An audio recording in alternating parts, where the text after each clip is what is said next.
1833 is? What's special about that date? 1833. Slaves were freed. 1833 is a very important date for us. And when I say us, I mean the Indians. Indo-Caribbeans. The Indians that are in the Caribbean. In 1833, the First. British government passes the Slavery Abolition Act. Stop. And what it does, in 1834, the next year, it frees all of the slaves. So in 1834, the British government abolishes slavery and they lose all their free labor, right? If you have no slavery, then you don't have free labor. You need to pay labor, right? So the British government tried to work around a way of getting not free labor, but the cheapest possible labor that they could get. So they used a scheme that they've been using for a very long time called indentured servants. They contracted with Indians from India to go abroad. And the contract that affects us, basically an Indian would go on a ship, go to another country, they would work for 5 years, and after the 5 years, they could stay in the country or they would get a free ride back to India. So in 1834, the British government implements this practice of indentured servants. And the first place they take Indians, does anyone know? The first place? Mauritius. The first ship with Indians of indentured servants goes to Mauritius, which is an island off of Africa in the Indian Ocean. And it was so successful, the British said, well, we have to span this out. We have to send more Indians other places. So then they sent Indians to the Caribbean, Guyana, Trinidad, Jamaica, even as far as the Fiji Islands, right? So we are a product of that diaspora of Indians leaving under indentured contract. Now, what's really important is where the majority of those Indians came from. Because the Indian government, they were somewhat selective on the place of India where they took these Indians from. Back when they started in 1834, there was no UP, there was no Bihar, there was no Haryana, there was only areas of India that you call poor, right? Poor. So the majority of Indians that left India in the diaspora, 80% of them perhaps, were from a place of India called Bhojpur, right? And if you look at a modern-day map of India, half of Bhojpur is in northern Bihar and eastern UP. Where eastern UP and northern Bihar meet, half is in Bihar, half is in India. That is called Bhojpur. And that is where the majority of the Indians in the diaspora comes from. Us, in fact. And what's important, if you start off in Delhi and you start traveling to Calcutta, about every 40 or 50 miles, the Hindi changes, right? So when you leave Delhi, the first major part you're going to hit is Mathura, where Bhagwan Sri Krishna is born. And the Hindi spoken there is called Brijbasi. Now, it's Hindi, but it's not the true Hindi. The dialect changes, right? If you go up north in UP to where Prabhu Ram was born in Ayodhya, that is called Awadh. And the Hindi spoken there is called Awadhi. If you continue traveling to Bihar, you're going to pass an area of India called Bhojpur. And the Hindi there is called Bhojpuri. And that is the kind of Hindi that our forefathers spoke. Our forefathers did not speak true Hindi, we spoke Bhojpuri. So let me give you some examples of Bhojpuri. You know when you watch the movies, what do they call the sister-in-law in the movies?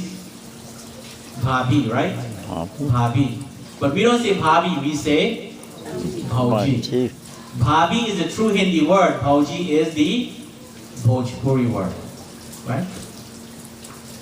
This yajna that we're doing here, anyone know that the word that our forefathers called it? Jug, right? We say yajna. That's a true Hindi word. the Bhojpuri word is Jug. jug, right? Nowadays, Pandits will say jug jug means the world. Jug is the wrong word. No, jug is the original word that we Guyanese use. That is the Bhojpuri word because that is our tradition. You know this brass plate that we use for tari. What's that called? Tari. Tali. Right? It's supposed to be The true Hindi tali. word is tali. Tali. Yeah. The Bhojpuri word is Tari. tari. Right? You know when someone is a little bit lazy, then they don't want to do their work. What's the word that we use? Korhi. That is a Bhojpuri word. That's a Bhojpuri word.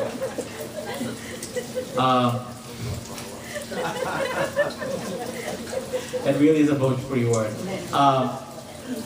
You know this jackfruit that we all love to eat? What's that called? Katahar. The true Hindi word is katahar. The Bhojpuri word is Katahar. right? You know when women fight and they grab each other's hair and they Jajore is a Bhojpuri No word. word. Right? The reason why I think this sermon, this teaching is important is we all watch Hindi movies, right? And we will judge our Indianness by the Indian movies. And the main way that we identify with who we are is the language that we speak. Unfortunately, due to British influence, we lost quite a bit of our language, our true Bhojpuri Hindi. Suriname has it, Mauritius has it, Fiji has it, but we've lost it. But we still identify with being Indian by those words that we know. And when we watch these Indian movies, they don't have the words that we're used to. They have different words. And so when we see that, we sort of think to ourselves, well then maybe we're doing it wrong. Maybe our forefathers didn't really know Hindi. Well, you're right, they didn't know Hindi, they know Bhojpuri. Right? So when you look at these movies and you can't identify with some of the words, our words are different. It's not because we're less Indian, it's because the part of India that we came from didn't speak that dialect. We speak Bhojpuri. Let's give another example. You know when a person gets married, when you go around the bamboo, what's that called? Power away. The what? The maro. You know, I was at a wedding, I want to say about a year ago, and the Pandit there was forcing people to call that the mandap. I was like, no, mandap is the Hindi word. Our word is Maro. maro. The true Bhojpuri word is maro, right? In Bhojpur, where we are from, well, let me give you this. In the movies, when Abhishek Bachchan marries Aishwarya Roy in the movies, what color sari is she wearing? Think in the movies, what color sari does a bride wear in the movies? Red. What color sari do our women wear? Yellow. Yellow, right? Because in Bhojpur, the tradition is girls get married in a yellow sari, not in a red sari. And when the sindoor is rubbed, it is done under a sheet. It is not done out in the open, right? And when you do Mother Durga Puja, you have to have the yellow sari. Sorry. Right? That is a practice that we brought over from Bhojpur. Bhojpur. And so a lot of our practices, they don't mesh with what's happening on ITV or on the movies, right? But it's because we come from a different part of India, right? The Gujaratis have their practice. We have our practice as well, right? And I will say, when I was in India for 2 years, I spent about 6 months in the villages of UP and Bihar. And I mean real village where you use a bathroom in the field, right? And I got to experience a lot of the culture. And I will say that if you ever wonder why we Guyanese behave the way that we do, go to that part of India and you will see. Because you can trace our behavior back there. The people, they behave just like our Guyanese people, just like. There's very little difference, you know? And not only that, but a lot of the ways that we perform puja and worship, you can see it happening there as well. So I will congratulate us the Indo-Guyanese, that since 1834 we have been coming, and we have done a great job, almost 200 years of keeping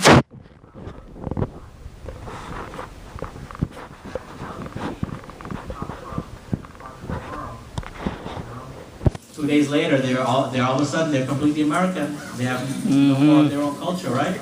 But yet here we are, 200 years later, and we're doing things that our forefathers did a couple hundred years ago in India. Right?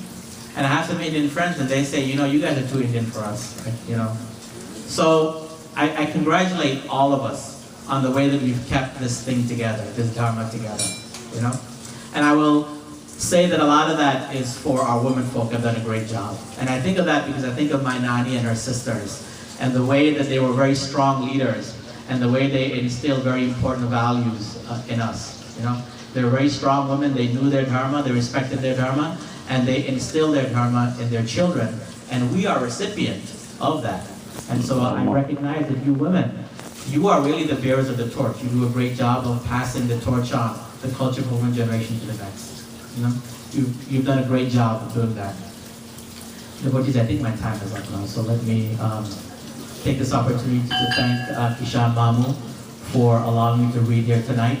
All of the pundits who have done great work, the previous pundits that have read the Master Ceremonies, and all of you devotees who have left the comforts of your home and come here today to listen, participate, support not just this yajna, but support your dharma, your religion. All of the great singers, all of you devotees, and to all the different vyasas who have done so well, and especially our Kirtan group. Especially our Kirtan group, our mic engineer, Uncle on the harmonium, Paisab on the dolak, and our chorus singers as well. I ask may Bhagavan Sri Krishna bless, guide, and protect every last one of you. May He bring you back here tomorrow to this yajna.